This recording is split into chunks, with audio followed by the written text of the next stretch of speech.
everybody. Thank you for joining Virtual Day Trip to Wine Country, presented by Citi. I'm Sam Kimball from New York Wine Events, and we're really excited to be here this evening.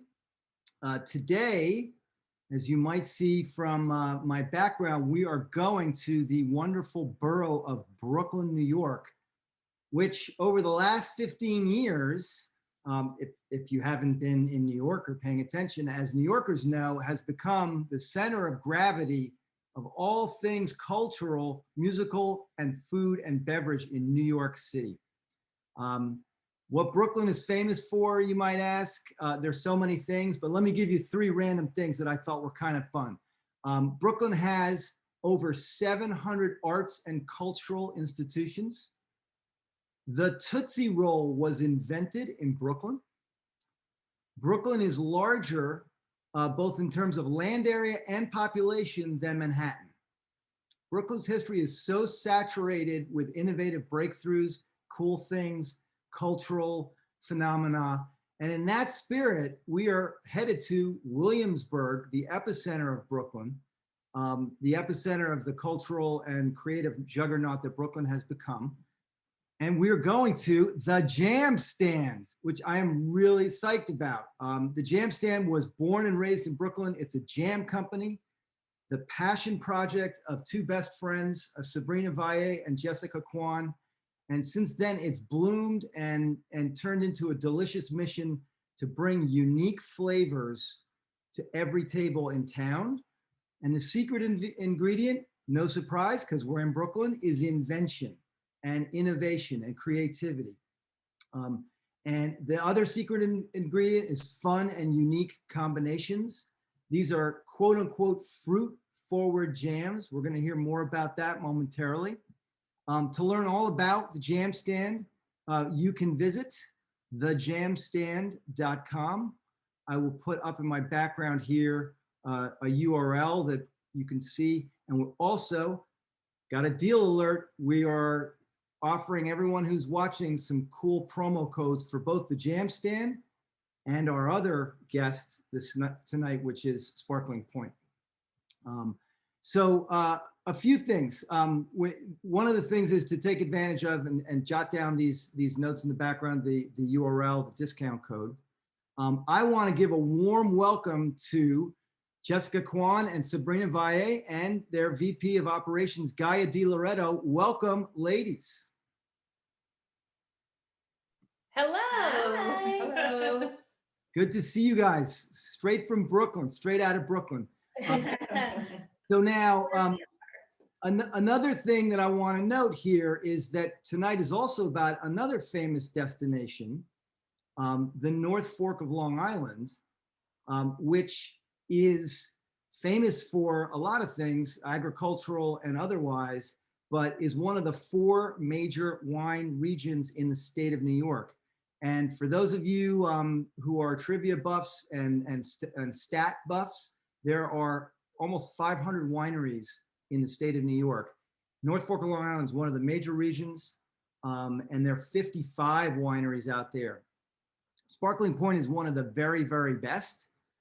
It is nestled in the town of Southold, and the founders, Cynthia and Tom Rosicki, have dedicated Sparkling Pointe to estate-grown sparkling wines produced exclusively in the traditional method champenoise way. They farm 40 acres on the North Fork, all from the traditional grape varietals for sparkling wines out of France, Pinot Noir, Pinot Meunier, and Chardonnay. And each Sparkling Pointe selection is really that authentic expression of the land and the winemaker at the winery. So we're really excited about that. If you want to learn all about Sparkling Pointe, I'm going to put that URL back up in my background. You can go to sparklingpointe.com. And also, awesome offer there. We've got 4 wines that we're featuring tonight. You can use that promo code to save 10% off of these great wines. These are award-winning wines. North Fork has become a powerhouse in the wine world, and Sparkling Pointe has won a lot of awards for their sparkling selections. I want to welcome Evan Dukes, Sparkling Pointe's direct-to-consumer and hospitality ambassador and administrator. Welcome, Evan. It's great having you on the show. Hey guys, how are you? Nice to see you, Sam. So it's really, thanks for tuning in, everybody. We're gonna pair cheese and jam and sparkling wine tonight. Feel free to ask any questions as we go along the way. We will be answering those questions on the fly. Put them in the chat if you would, or put them in the Q&A module in Zoom, and we'll answer them as they come. Also, hit us in the chat right now if you would, and let us know where in the world you are tuning in from. We'd love to see where everybody's located at. We've got a big crowd watching tonight, so hit us in the chat and tell us where you're at. All right, so my first question, I want to turn to the Jam Stand folks. Jessica and Sabrina, tell us more about your philosophy. You know, when you talk about fruit-forward jams, what are you referring to? Yeah, I mean, we started the company wanting to have fruit be the first thing that you taste. You know, a lot of jams can be overly sweet, a lot of sugar, a lot of things kind of going on. And we really wanted to create a product that was fruit forward, as we continue to say, so that it shines and that you get that sensation and that taste when you get it, and it's not immediately sugar or tasting like candy. Yeah, and actually, so fruit is the first ingredient. There is a much lower sugar ratio than what you would find in typical jams. I actually believe that the FDA coins it as fancy jams, which we like because we're fancy. So yeah, we definitely want to make sure, like Sabrina said, they're just not overly sweet and that you really get the essence of the fruit when you taste it. Does that mean you go to the fancy food show? Of course. Absolutely. I've never been to the fancy food show, but I just like saying the words fancy food show. Oh, you should go. I mean, you know, it's unclear what it will be like in the coming years, but in the past, it's been absolutely insane. The Javits Center is just full with all of these different specialty foods. You walk up and down the aisle. You go visit Italy. You always go visit Italy because they have wonderful cheese and wonderful meats when you're there. But we can hook you up with a pass, Sam. Don't worry. That's awesome. I'm going. So we'll be in touch on that point. So now you guys have a really awesome origin story, like how you began doing this and how you came together. Tell us how you got started in the business. Yeah, Sabrina and I have known each other for a very long time. We actually went to college together at the University of Florida, became fast friends there, moved to New York separately and not to make jam. We're doing completely different things with our lives. But always loved to make things, create things, do things with our hands. And so I think we were just interested, honestly, in the beginning as making jam, kind of as like let's learn how to make jam together. It will be fun. It will be interesting. And we did it. And at the time, the Brooklyn food scene was really just starting to take off. And so as a fun side project, we thought, okay, we'll sign up for the local farmers markets. We'll sign up for the weekend markets and we'll sell our jams there. And when we started, we didn't want to just make strawberry jam and grape jelly. I feel like, you know, that's so easy. You can find that anywhere. And so we started just playing around and creating these really fun and interesting flavor combinations and took it to the local markets, and it kind of just took off from there. That is so cool. And I mean, where'd you start making it originally? Well, we started in our home kitchen. That was place number one. Then we rented a commercial space in Red Hook in the off hours and would make it there. And then we just sort of slowly figured it out. Yeah, eventually we moved to a co-manufacturer. So, you know, we bring them our recipes and all of our formulations, and now they manufacture everything. And, you know, oddly, or not oddly, but serendipitously throughout this entire process, you know, there was a point in which we actually met Gaia when she had her own business, and we used to sell our jam to her at her store. And so that's how we got to know her. And then we brought her into the team last year when we needed extra hands. Well, it's very, very interesting to hear. And I have to say, like, we're all sort of like 1 or 2 degrees separated, because at New York Wine Events a few years ago, because of people like you and Jessica, and also Gaia, who was doing her store and business at the time, our company started doing an event called Brooklyn Crush, which was all about like the mashup of the artisanal foods and all of this food culture and innovation coming out of Brooklyn. And we were working with people like Evan, who's here with us from Sparkling Pointe. At the time, he was at another winery. And what we've worked with Sparkling Pointe and lots of wineries too at Brooklyn Crush. And it's, again, it goes back to Brooklyn and this incredible confluence of all these innovative minds and makers coming out of the borough. So that's one of the things that I was really excited about tonight, was that it really combines those things together. Yeah, it's a really incredible community here. I mean, from the get-go, we've met so many incredible makers and producers along the way. Including Mike's Hot Honey, who you introduced us to, and we're doing a pizza and hot honey tasting in a couple weeks from now. Love that. Love Mike. You guys are going to have a good time. So that's going to be a lot of fun. That'll be with another North Fork winery. All right, so one more question for you guys, and then I want to turn the spotlight on Evan and Sparkling Pointe. You've received a lot of attention in the media, deservedly so, for the jam stand and the things that you guys have done these past 10 plus years. Tell us about your experience with Dos Equis and the most interesting man in the world. Oh boy. Yeah, so we had probably only been in business for around a year, maybe two at that point. No, I think it was a year. Yeah, we were young. And Dos Equis had reached out to us, and they wanted the most interesting man in the world to make the most interesting jam in the world. And they crowdsourced the ingredients for what they wanted to be in the jam. And so it was kind of this very like, okay, we're going to give you the ingredients, and then you're going to turn it around, and like next week we're going to like do something with it. And so Savvy and I are just kind of waiting by like, oh man, like what are these ingredients they're going to come back with? They sent it to us, I think, like 1 week at a time. Yeah, like what is this jam that we're going to have to make?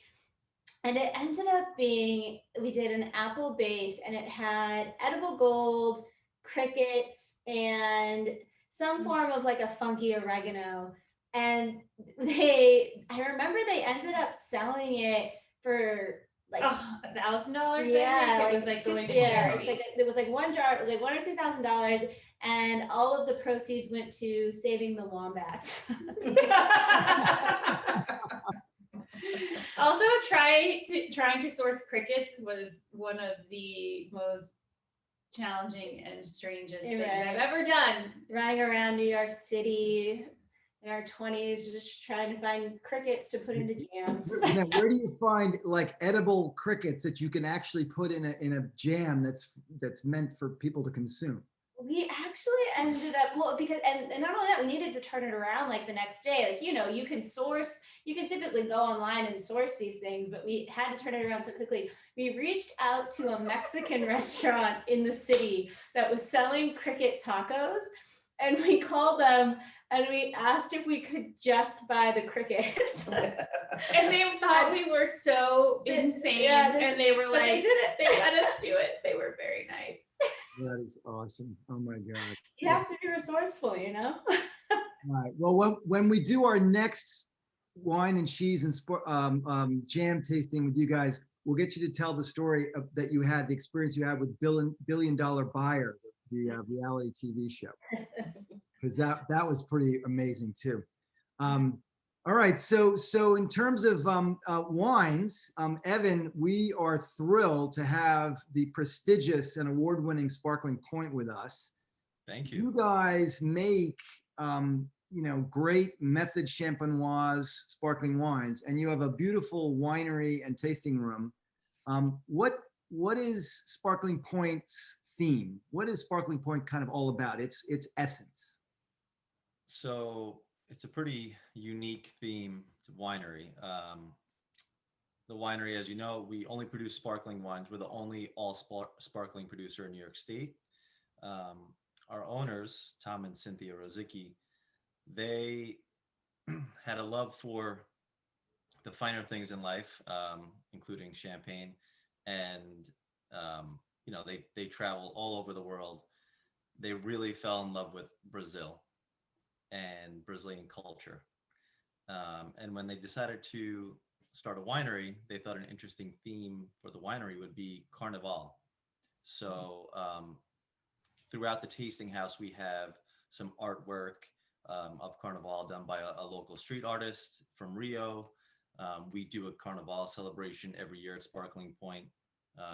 And Carnival is such a huge celebration. It kind of goes hand in hand with sparkling wine, which a lot of people equate with celebratory events. So you can see here on the screen all the Brazilian art or Brazilian inspired art, and the decor follows that Brazilian theme. Yeah.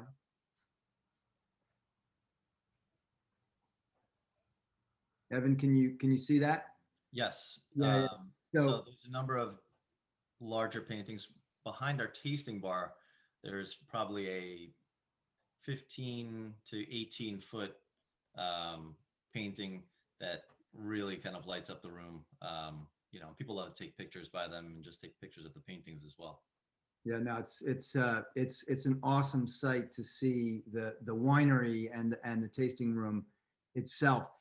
So for those of us who are wine neophytes, tell us what is method champenoise? I mean, you're making sparkling wine and it's in that dry brut style. It's a French style of bubbly, of sparkling wine, but it's not champagne because it's not made in the Champagne region of France. It's method champenoise. What does that mean for people who are not, expert in the topic of wine? So you pretty much answered half of the question there yourself. Well, sometimes I do that. Yeah, no, it's good. Sparkling wine can be made in a number of different ways. We produce the wine in the traditional method or method champenoise. So it can only be called champagne if it comes from that little region in France called Champagne. If not, it's called method champenoise, so the champagne method. Yeah. The wines go through two fermentations. So essentially what we'll do is we'll harvest our grapes all individually. They'll be individually pressed, put into tank and fermented. And once that fermentation process is complete, we essentially have three different still wines. So we have our Chardonnay, Pinot Noir, and Pinot Meunier, which are the three grape varieties that are used in champagne production. And for those who are unfamiliar, the Pinot Noir, it's a red wine grape. Yes. But because you take the skins of the grapes, strain them out of the juice right after you crush the grapes, none of that red color is in there. That's why the wine it looks like white wine even after it's done, the sparkling wine. Correct. As soon as the grape juice is pressed off and goes right into tank, it doesn't have any contact with the skins, which is where you're going to get your color from. Yep. And especially with method champenoise, you want to be very, very gentle and delicate with the grapes. So we use what's called a bladder press. It essentially just inflates within the press and uses a very, very gentle pressure to extract the juice from the grapes. Awesome. And last question, what inspired, so the Rosiquis, they love Brazil. They went with the Brazilian theme and the decor and the design. The wines are sparkling wines in absolutely the French tradition of champagne, method champenoise. What inspired the Rosiquis to found the winery in the first place? And it's been what, about 20 years it's been in existence? The winery opened in 2009. Okay, so they don't have any experience in the wine business, but they had done very, very well for themselves. They had a place out in the North Fork in Southold, and they kind of have become, I don't know if I want to say local celebrities, but very, very well known throughout the North Fork by different restaurant owners and winemakers and winery owners. And our neighbor across the street, his name is Steve Mudd. He's a vineyard manager. He manages a couple other wineries' vineyards out here. And they saw Steve at a diner in the morning for breakfast. And they said, "Hey, we want to open a winery." And he was like, "Well, but okay." So do a lot of people. Yes, you'll need some land. You'll need some property. Yeah. And he said, I happen to know a piece of property that's going up for sale. So if you want to come look at it, we can go do it. They went right from breakfast to go look at it, and they put a binder down on it that afternoon. And it's the property that is the first 10 acres that they purchased and planted, and where the tasting house currently sits. And we're looking at the tasting house here from the vantage point of the vines. Yeah. Yep. Awesome. That's a cool origin story. I hope to one day just after breakfast buy some land for the winery. That's my goal. That and I want to use summer as a verb, but that's another story. Yeah. All right, so let's get into tasting. I'm sure everybody's heard enough kibitzing from me about various things. Although I do want to, out of respect for Jessica and Sabrina, Dorian has said, "Go Gators." Go Gators. I think we have U of F in the house. That our friend Keith is lurking somewhere in the chat. He just hasn't identified himself yet. So anyway, he's probably one eye on this and one eye on the Gator game tonight. All right. So what wines, cheeses, and jams are we going to be tasting this evening?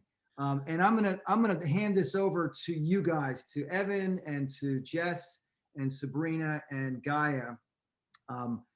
I will just say one thing and then I'll be quiet.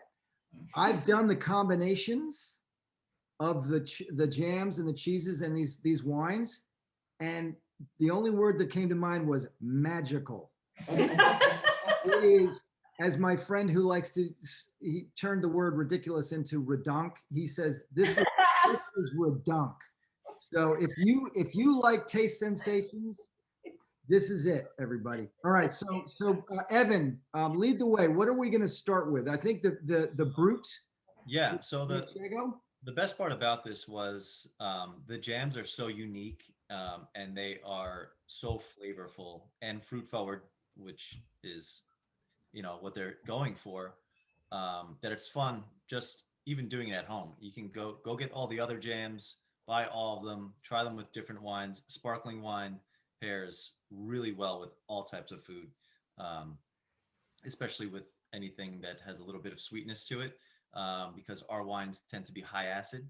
So anything that's fatty or sweet, it'll definitely complement. Excellent. The first wine is our 2017 Brute. So this happens to be our flagship wine. This is a combination of all three of the champagne varietals that we grow. It's mostly Chardonnay, about 54% Chardonnay, and the rest is going to be Pinot Noir and Pinot Meunier. So we, at Sparkling Pointe, I use the cheese that we have in-house that we serve on our cheese boards, but you can certainly go out and find a lot of these cheeses. We used a cheese called Danchango instead of Manchego. Danchango is from a local goat farm out here. So it's essentially just their version of Manchego. Tastes exactly the same. And we paired that with the Blueberry Bourbon Jam. The Brute, honestly, we tried it with all of the jams and it really went well with everything. But the Blueberry Jam is one that I thought really stood out. So give that a shot. When you're tasting, you're going to want to sip, taste, and then sip again. Right. So sip of wine, taste the jam, sip of wine. Right. Yes. Sip of wine, taste the jam, sip of wine. All right. You ladies are the geniuses who came up with this Blueberry Bourbon Jam. Which one is the Manchego? I tasted it with the cheese. I was like, if I find out who made this, there's going to be hell to pay. It's amazing. I mean, there's something about how the bourbon enhancing the blueberry, but I want your impressions also, because you guys are tasting the wines for the first time tonight. That's right. Yeah, that's correct. So sip, taste, sip. Sip, sip. Taste, sip. I'm going to go ahead and say that there's no wrong way to drink wine and eat jam. How about that? That's true. Yeah. No, amazing. Manchego is pretty mild. You tend to get like a little bit of nutty notes, which is going to definitely complement the wine as well. With our wines, you are going to get a little bit of like a yeasty, toasty note. Mm. Yeah, you get a little of that very dry, a little bit of the bread tones and aromatics in the sparkling. I mean, it's very French. For anybody who loves champagne, these wines from Sparkling Pointe are absolutely spectacular. How did you guys come up at the jam stand? What inspired you to do blueberry and bourbon? Was it just you were mad scientists? Not particularly. I had gone on a trip to San Francisco with my mother, and we happened to be at a fun diner, and they were selling blueberry bourbon crumb cake or pound cake. And I was like, oh, that sounds really good. And I texted Jess and I was like, we should make a blueberry bourbon jam. And then we did. And that was it. You should share. I assume you've told Mike that story from Mike's Hot Honey. His story, his inspiration was similar. Being in another country with the honey and the pizza and being like, what's this all about? Yeah. All right. Well, that first one is an awesome combination. What's our next wine selection, Evan? Is it the Brute Seduction? So the Brute Seduction is our next wine. The Brute Seduction is what we call our tête à cuvée, which basically is our top bottling. So this is the 2011. Yep. Now, after the wines ferment for the second time in bottle, which is where we're going to capture our carbonation, they age in the bottle on the lees. Lees are essentially dead yeast cells, and that's what's really going to contribute to that bready, yeasty note. And in this wine, you're going to get it pretty heavy. It aged for almost 8.5 years in the bottle. So you're going to get a lot of kind of really rich, nutty tones, which I thought this was going to be a hard wine to pair, but the banana and the Brute Seduction with that nuttiness. I mean, think about, peanut butter and bananas. I mean, they go amazing together. Yeah. So anything kind of nutty and hazelnutty will go with this jam for sure. And the Camembert has got that really kind of rich, creamy texture as well. Yeah, there's a real. Really excited to try this. Yeah, I'm I've never really thought to pair our Drunken Monkey with cheese. Every time everyone asks me, I'm like, pancakes, waffles, ice cream. So now I have a new thing to tell them. And I'm getting a lot of the spiced rum tones in it as well. Got it? Yeah. Well, spiced rum and this wine definitely have some similarities. The Camembert is definitely really rich. And you need a wine that's got a little bit more high acid to kind of cut that fat. And Camembert can tend to be a little bit funky. Love a good funky piece. Funky, drunken monkey. Well, Camembert is a little bit stinky too, Yeah. in a good way. It's got some character, and it's got some kind of some funkiness to it, as you said. But the rum in the spiced rum with the bananas is kind of amazing in this. So this combination of the Drunken Monkey jam with Camembert cheese has been a real. I was in the tasting room the other day talking to one of your team, Evan. Has been a hit in the tasting. Oh, yeah. Oh, wow. Yeah. I mean, all the jams are really well received. Ladies, what's the best-selling jam overall? The blueberry bourbon. I was gonna Followed say. By the raspberry raspberry jalapeno. We've had people over the pandemic come by just to buy jam. Wow. So That really. That's cool. Yeah. Yeah. We would love them to take some wine with them, but at least they're buying something. That is really cool. That's a great combination, the Brute Seduction and the Camembert with Drunken Monkey jam. Yeah, you're right. It really does go well together. Right? Now, I was what skeptical. what It's was very the good. before we move on, what was the inspiration jam stand team for the Drunken Monkey? Because it's pretty distinct. Drunken Monkey was actually one of our first flavors. It was winter when we kind of started the idea of the jam stand, and we kind of were thinking like, okay, what's seasonal? And like, it's berries are not very seasonal in the winter. And we somehow just ended up with bananas. And again, we kind of wanted to do things that were fun and different. And I guess it also comes from desserts, really. I really loved Bananas Fosters growing up. I remember as a kid, my dad used to make it in the kitchen as like a treat dessert. And at the end, he'd like, flip the pan and it goes on fire. And it's like a whole show that goes with it. And so we kind of wanted to do like a banana fostered play with the jam. Very, very interesting to hear. It's great.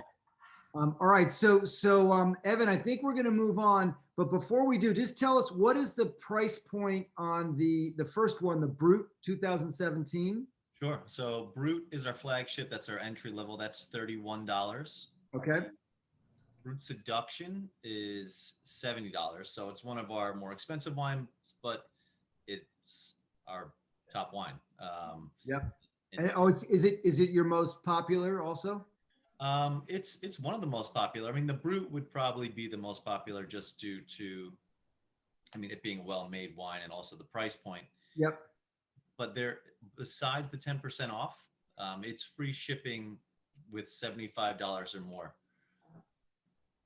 So if you buy 2 bottles, you're getting free shipping at least. We have a lot of fans of Sparkling Pointe in that. the chat, which is very cool. A lot of people, my wine club members there. And a lot of people are Crispy. fans, Hello. Jess and Sabrina and Gaia of the cheese board with the jams at Sparkling Pointe. So I think you might have hit a nerve there. And then for those of you who are UFF people, Keith has finally surfaced and says the Gators are definitely in house. The raspberry jalapeno is my jam. All right. All right. So up next we have the Carnivale Rose. Is that right, Evan? That's correct. So this is a rosé sparkling wine. Yes. So this would be made with which grapes? So earlier we talked about the 3 champagne varietals. We actually use a 4th, 5th, but I'll go into that later in our production. The Carnival series, and if you guys can see, it's got a very, very pretty label. Now that label is done by the same artist who has done all the artwork at Sparkling Pointe. His name is Celio Silva. So this wine, actually we used some Merlot in it. In 2012, we purchased an additional property which had some Merlot, and the Carnival series of wines are like our second tier wines. So we utilize the Merlot to get some of those red fruit notes, some plum and cherry notes. Pinot Noir, which takes up most of the production into our reserve wines, is very, very hard to grow. So we use a little bit of Merlot in this wine. For anybody who's seen the movie Sideways, you will know that Pinot Noir grows well in California, but even there, it's a very temperamental grape, and it's almost impossible to grow consistently on the North Fork of Long Island, which is a cool climate compared to the warm climate of California.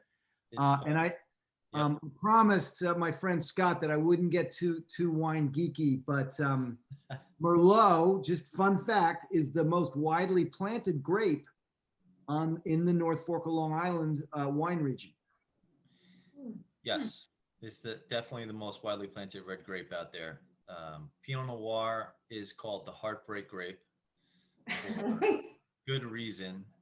We're lucky due to the fact that we harvest our grapes probably 4 weeks earlier than everyone else. And Pinot Noir is actually one of the first grapes that we bring in.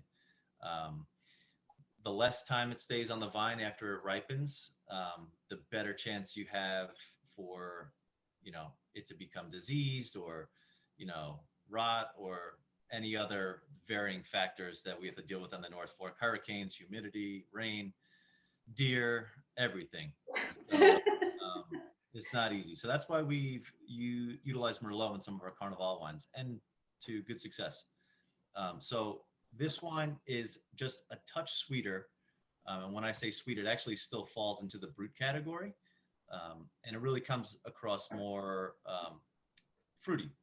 And it's got a little bit, with a little more sugar, you tend to have a little more weight on the palate. Now, I thought this was a really cool combination. Yeah. We think you're right, Evan. You're very right. Wow. Mhm. The cheese was the one that I didn't think was going to go well. We actually use this cheese here. It's called Thousand Islands Cheddar. It's from the Thousand Islands region up in way up there in the Thousand Islands region. But this was a surprise for me, and I really thought that it really kind of popped. Mhm. What do you think, Dee? This is a great combo. And man, that Chipotle in the cherry jam, holy mackerel. Yep. Yeah, wow, it's really, and this is actually one of our more, like, I always imagine this going kind of with savory things because I think that the Chipotle gives it this really complex flavor, but the sweetness of the rosé really complements it very nicely.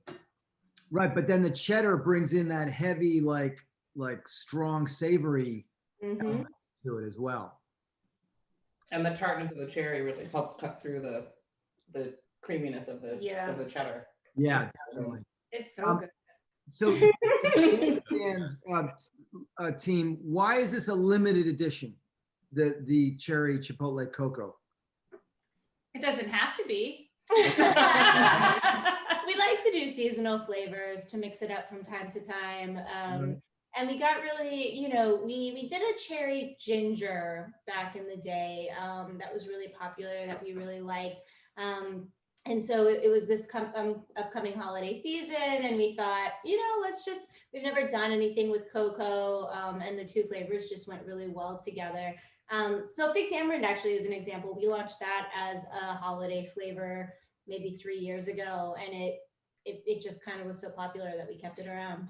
Yeah, the limited editions give us an opportunity to play around a little bit and experiment and test the market, see what people like.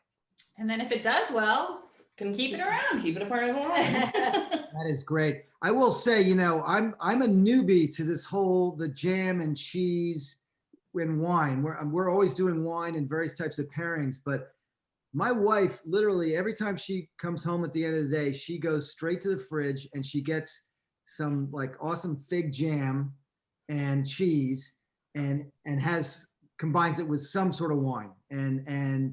And I would agree with Susan, like I am thoroughly enjoying these combinations. Evan, the Carnival, what's the price point on that? The rosé? Carnival Rosé is 36. 36. So also very accessible price-wise. Yeah. Tell us, what would you also pair this with, the Carnival Rosé, other than cheese and jam, this combination? The Carnival Rosé is pretty versatile. You could, and anything from, anything from like, you know, charcuterie platters and, you know, veggie platters, pizza. Yeah, it'd be great. It'd be great with a white pizza, like a goat cheese spinach. Definitely. You know? Speaking our language over here. Maybe with some nice honey on top too. Maybe like sun-dried tomato pasta, something like that. Yeah, absolutely. No, there's a bunch of classics that this would go with well. Yeah. All right, so let's head into our final combination, which is also a Carnival, Brazilian-inspired selection. The name Carnival Blanc. Tell us about this one, Evan. Okay, so Carnival Blanc is going to be on regularly one of the sweeter wines that we produce. And when I say sweet, still very well balanced, definitely not overwhelmingly sweet. Sparkling wines in general have a lot of acid, so it really kind of cleans up any sweetness that may be lingering. Now, this wine is unique to the portfolio. This wine also has some Merlot in it. But we also use a small amount of Gewürztraminer. We buy a little bit of Gewürztraminer on the North Fork from one of our neighbors. Evan, is that a cat you got back there? Yeah, It's all right. We started the call with my dog. So welcome to 2021. Not my first Zoom call. He's messed up. So sorry about that, guys. So the Gewürztraminer makes up about 5% of this wine, and we add it at the end for the dosage. And it really kind of brings out an interesting tropical note, like a little bit of a lychee fruit. And it really makes this wine stand out from the rest of the portfolio. So we paired this with the raspberry jalapeno, which I absolutely love. That is probably my favorite jam. It's got a kick. It does. I love spicy. I love jalapeno. And I thought that was an amazing combination. Now, we paired that with Four Fat Fowl. Which I'm sorry, it's St. Stephen. Four Fat Fowl is the name of the creamery, and they're from upstate New York. You can find that cheese pretty regularly. It's a triple cream, so it's really rich and creamy.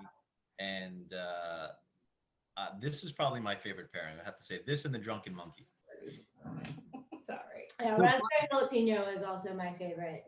So I'm excited to try it with the wine. I also really love Four Fat Fowl cheese. It's like a weekend treat for me. I find it like locally quite often, and I do eat it quite regularly with raspberry jalapeno jam. It's so good. So the next step is adding the sparkling point wine. Yeah, so now I need to just make sure I have the wine in There we house. go. Sabrina, that's very cool because Evan, all on his own, paired that up, and it's what you pair with it as well. By the way, for everybody watching, all the cheeses you can get these cheeses pretty much anywhere. So when I was at the winery the other day and I was picking up my bottles of these wines, I picked up the cheese platter to go. And Evan, you weren't there, but they were out of Manchego. I was able to get Boar's Head Manchego at the supermarket, and it was very good. And that's what I had tonight, and that's what I had when I was doing the initial tastings. So any of these, the Camembert, the Manchego, the Cheddar, and the Four Fat is very available. The Four Fat is widely distributed. Oh, definitely. The sweetness of this wine really kind of mellows out the jalapeno, but you still taste it, and it still kind of gives you that little tingling sensation on your tongue. It's awesome. Yeah. Now, the thing that people tell us about the raspberry and jalapeno a lot that they really like is that the heat, you get the raspberry first, and then you get the heat on your tongue afterwards. And a lot of times with spice, because it doesn't have that sweet, you really just feel the heat. Yep. Yeah. This wine, Evan, for anybody who doesn't have it, isn't tasted, because there are a lot of people watching who may want to order it but who don't necessarily yet have it. When you talk about it being sweet, would you characterize it similar to like a semi-sweet Riesling? Is it that sweet, or is it just a little bit sweet? No. Well, it depends. If the wine's well balanced, maybe. But again, with sparkling wine, there's so much acidity because we harvest the grapes so early. Yep. That any sugar that's added is really well balanced out. And again, as the wines get sweeter, you tend to get more mouthfeel. They tend to feel like a little heavier, which is great when you're pairing with anything that could be like spicy or fatty or even sweet. Sweet with sweet goes well too. Right, but sweet with strong spiciness like this jalapeno also is great. Absolutely. That's why like Riesling and Gewürztraminer go really well with spicy Thai food and like Szechuan. Maybe we should make a jam with Szechuan. Good idea. We should do a jam stand and Chinese takeout pairing. Yeah. Szechuan, there's a place called Szechuan Garden, very popular on the Lower East Side. It's very insanely spicy. All right, so where can we get these awesome wines and jams? The answer is right here on the websites, direct from the producers. I'll put them up in full screen as well. But these are great, and all 4 cheeses are hugely accessible in almost any normal supermarket or that has a decent cheese section, or your local cheese shop. So really good stuff. Any questions from our viewers that we want to tackle? I know we've had a few Gator fans. We've got some Sparkling Pointe fans. I think there's even some people watching who have reservations at Sparkling Pointe over the weekend. So, Love that. so Evan and I'll see you out there. And Maybe ask Evan to try some of the jams that he has. He has a private stash there. he does. I He do. does. Well, we didn't even get into the fig tamarind, right?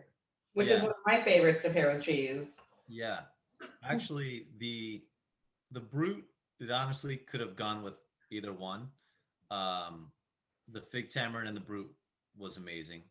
The only jam which I was disappointed about, and I only kind of tried it with 2 of the wines that didn't really work too well, and it doesn't mean that it might not work with something else, but just didn't work with our wines, was the sweet onion. Yeah. And I thought that was going to go really well with the Brute Seduction, but it just didn't work out. Too tangy, maybe?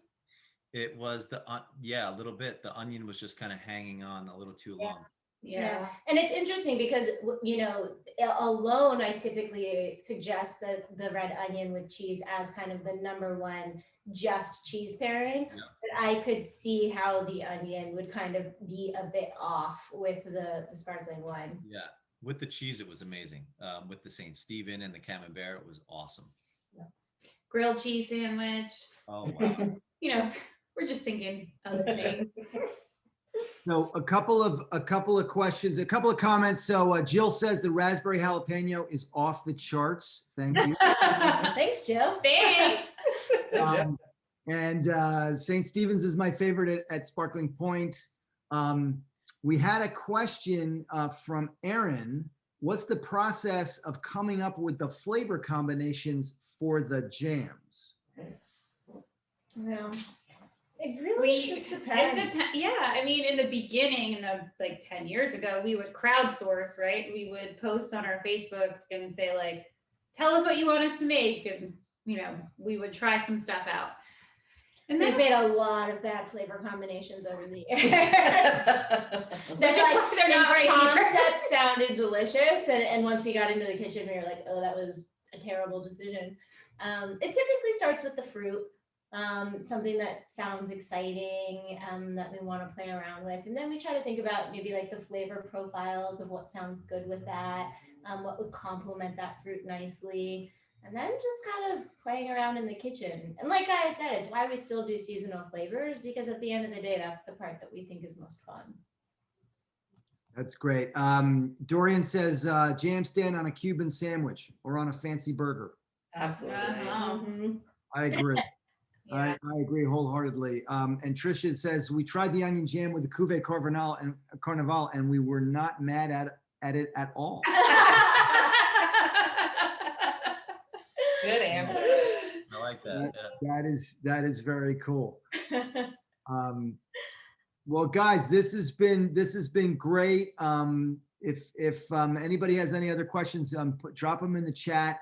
It's super fun hanging out with you at the jam stand, and Evan with you. You and I have done a lot of tasting events over the years together. Yep. And this is the latest edition, is our virtual experience. And it's cool to do the pairings.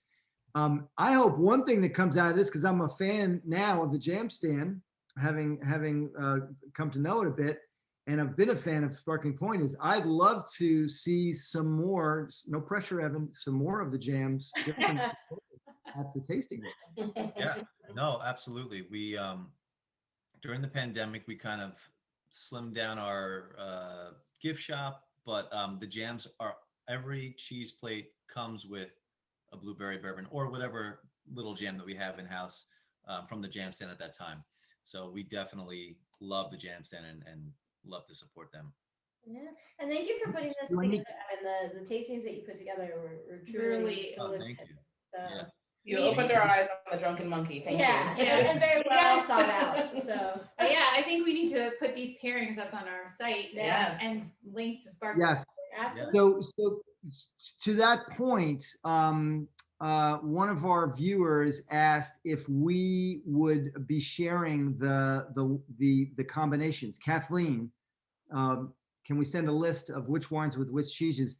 Yes, we will. Yeah. We'll send a replay of tonight's broadcast in an email to everyone, Cool. along with the combinations of jams and cheeses. and Maybe we wines. can put up a like a bundle on Bundle our on our site site, of yeah. the 3 jams that Yeah. were, or the 4 jams that were in the pairing. We can do a We'll- special we'll do a sparkling bundle. point bundle. Yeah. I like that. Evan, do you need me to write a strong letter to Mike to get him to get some more of the jams in-house?